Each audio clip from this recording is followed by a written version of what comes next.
Assalamualaikum warahmatullahi wabarakatuh. Berjumpa kembali dengan Andi DJ 2020 tutorial.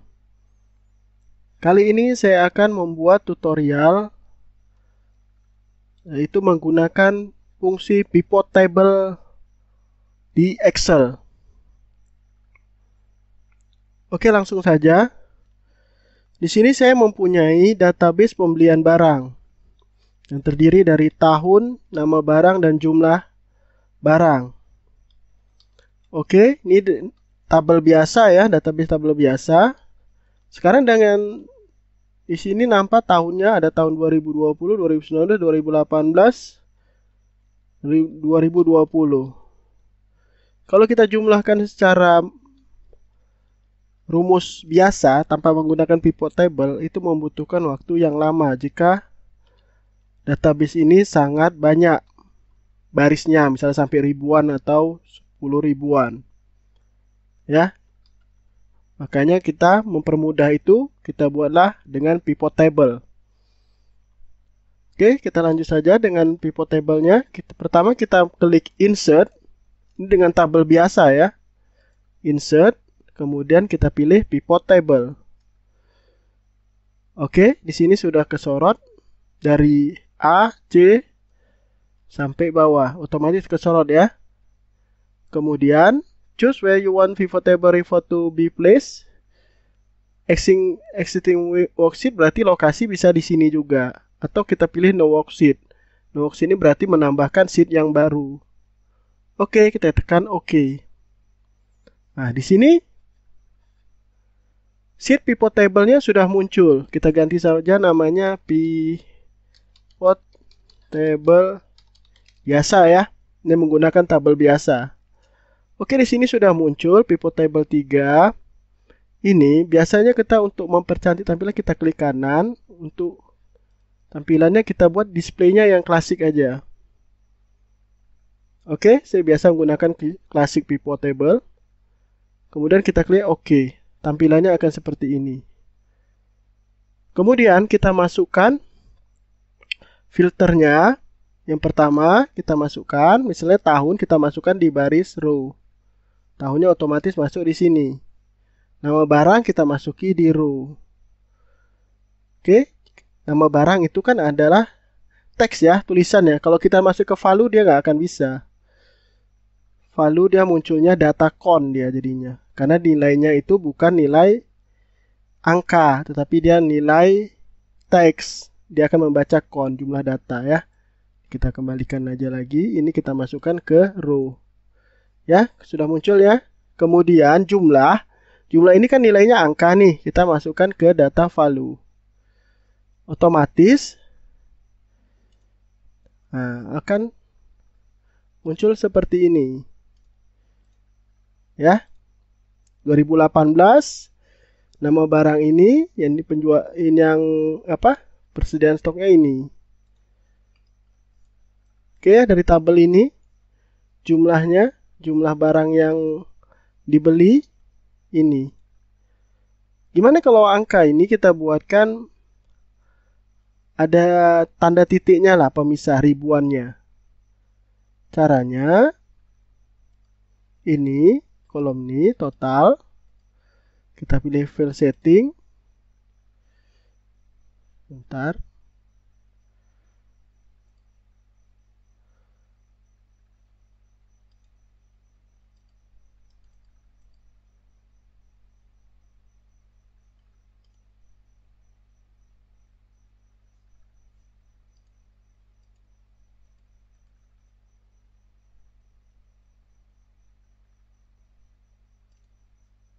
Number format, oke. Ya, ini number format ya. Oke, setelah ini sudah selesai number formatnya. Kemudian ini dengan tampilan ini kan sudah muncul nih 2018, total pembeliannya sekian. Sekian otomatis ya. ini tahunnya juga kita bisa tarik ke sini, ke kolom. Nah, jadi nama barang buku handphone ini 2018, ini laku, ini pembeliannya sekian, 2019 sekian, 2020 sekian. Otomatis dia beraturan. Tabel yang seperti ini yang tidak beraturan otomatis jadi beraturan seperti ini. Oke? Ini grand total ya. Kita kasih warna. Ini model tabelnya bisa kita pilih, terserah kita. Itu di desain namanya di sini. Pivot table design ya. Ini jenis-jenis mau seperti apa model tabelnya. Nah, gini bisa, gini bisa, gini bisa ya. Seperti inilah kita buat.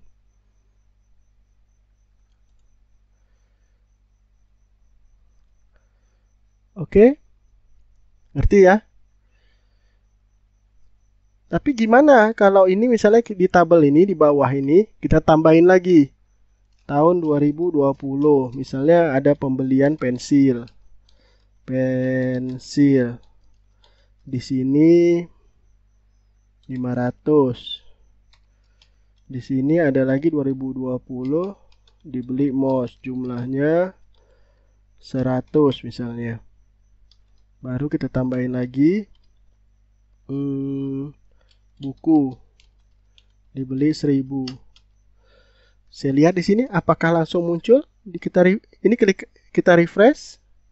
Klik kanan refresh. 2020 tidak nambah.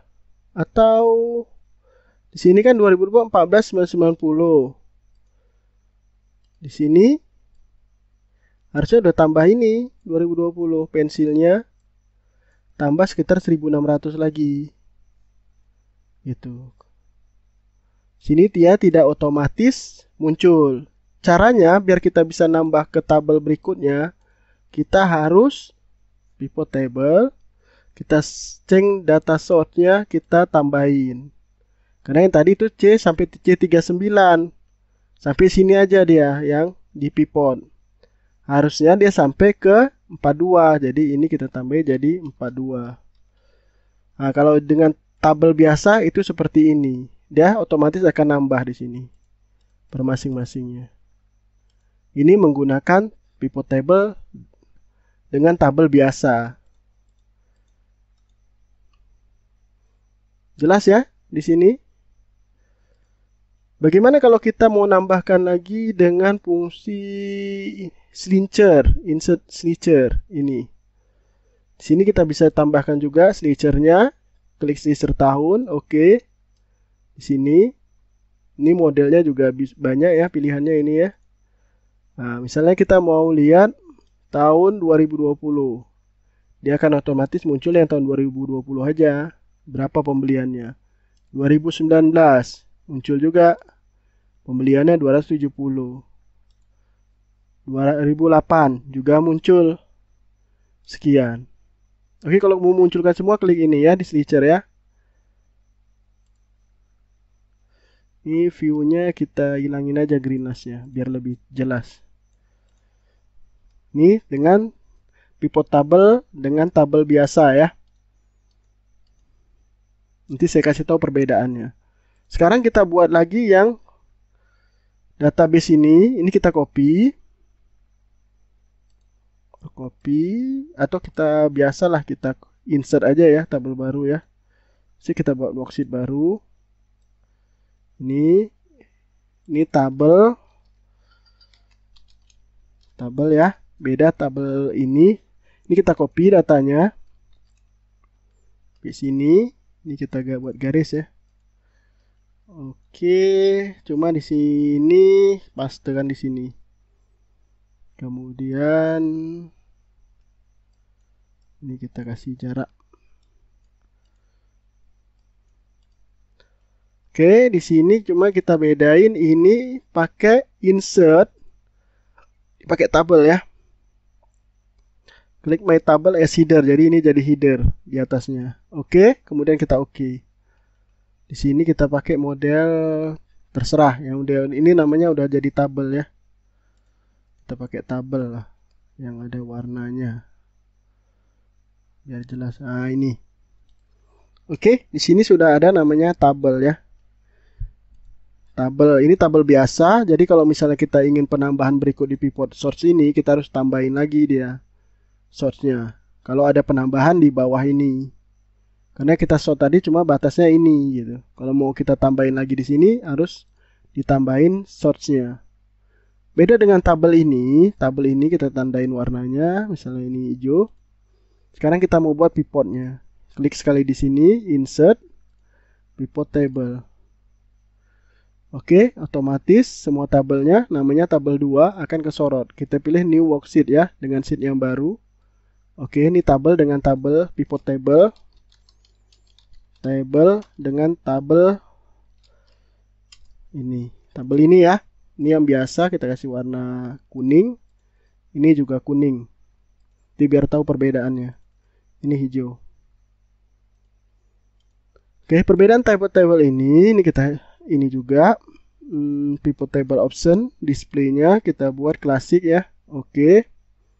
Perbedaannya nanti saya kasih tahu di sini bentuk pivot table-nya ini kita semua. Oke. Di sini nama barang. Di sini tahun, di sini jumlah ya. Oke, sama ya. Macam di sana tadi. Nanti saya kasih tahu perbedaannya.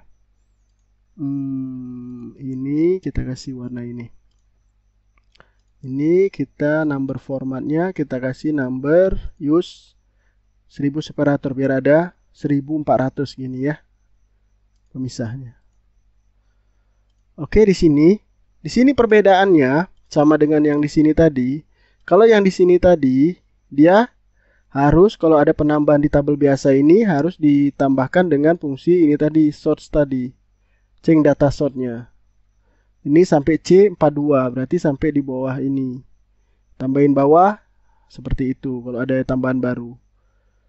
Atau kita tambahin banyak di sini bisa, cuma nanti dia pasti ada yang nol, yang kosong nilainya blank. Oke, dengan tabel seperti ini keuntungannya ini kita refresh ya. Udah kemuncul semua totalnya di sini kan. 17 130 sama ya 270 6 5 10 3 9 10 sama total kan. Cuma di sini kalau kita tambah, misalnya ini kita tambah 2020 MOS kita tambah misalnya 5000 lah. 5000 biar nampak perbedaannya. Oke, MOS kita tambah 5000. Ini kita refresh. Nah, MOS-nya akan bertambah ya di sini 13.900 jadi 21590. Di sini 16.590. Jadi dia di sini perbedaannya yang di sini dia otomatis akan menambahkan sendiri. Tinggal kita refresh.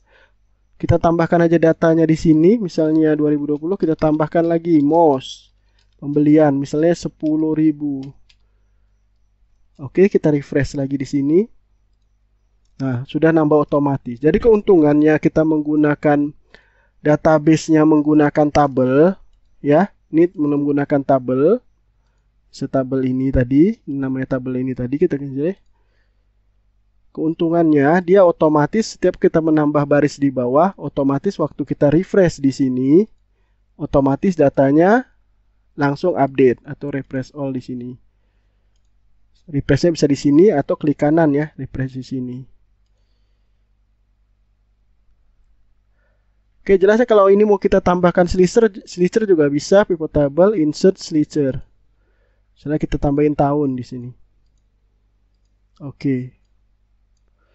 Tahun 2018 berarti muncul 2018. Tahun 2019 muncul 2019. Tahun 2020 juga muncul tahun 2020. Atau mau kita lihat semua, kita klik aja di sini clear filter ya. Oke. Sudah muncul.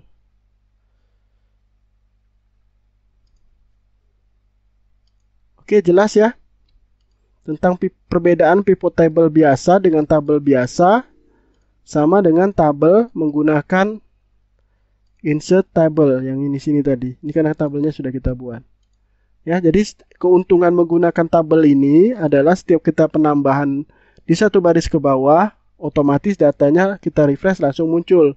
Kalau yang ini kita harus pilih tipe tabelnya dengan Cing data sort lagi. Di situ perbedaannya. Jadi lebih menguntungkan menggunakan tabel database ini. Oke? Silahkan like and subscribe jika ilmu ini bermanfaat buat teman-teman. Dan share kepada teman-teman jika merasa ilmu ini bermanfaat. Oke, sekian. Assalamualaikum warahmatullahi wabarakatuh.